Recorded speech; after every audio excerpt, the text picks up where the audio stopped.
ఎన్ని విషయాలలో మనకు భిన్న అభిప్రాయాలు ఉన్నా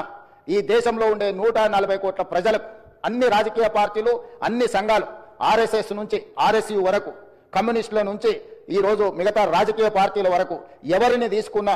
ఈరోజు మన్మోహన్ సింగ్ గారి పట్ల ఏకాభిప్రాయమే వ్యక్తం చేయాల్సిన సందర్భం అధ్యక్ష. అందుకే మీ అందరి తరఫున సభలో అందరి సభ్యుల సంపూర్ణ సహకారంతో డాక్టర్ మన్మోహన్ సింగ్ గారికి భారతరత్న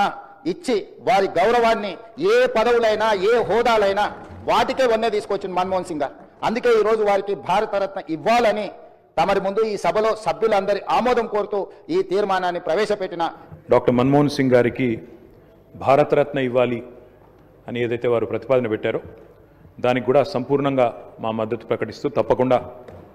ఈ భారతరత్న అనే పురస్కారానికి గౌరవానికి వారు ఖచ్చితంగా అర్హులనే మాటను కూడా మా పార్టీ కూడా సమర్థిస్తూ వారి ప్రతిపాదనను పూర్తి స్థాయిలో ఏకీభావం తెలియజేస్తా ఉన్నాం అధ్యక్ష.